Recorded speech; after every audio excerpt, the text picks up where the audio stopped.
Ito yung building na pinagtatrabahuhan ni Delmar at ni Bunso, ni Melby. Dito sila nagtatrabaho. Dito sa building na ito nagtatrabaho si Melby. Ang kanyang opisina ay yung mayroong number 1 na yon, yung bintana na taas sa 3rd floor. Doon sa bintana na yon sa itaas, diyan ang kanyang opisina. At ang laboratory nandyan din. Diyan sa may taas na yan sa 3rd floor, yung may nakalagay na number 1.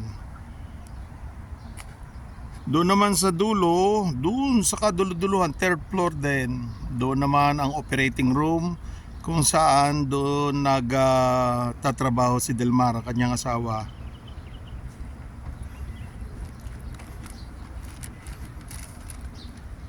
Yan ang kanilang building, yan ang hospital.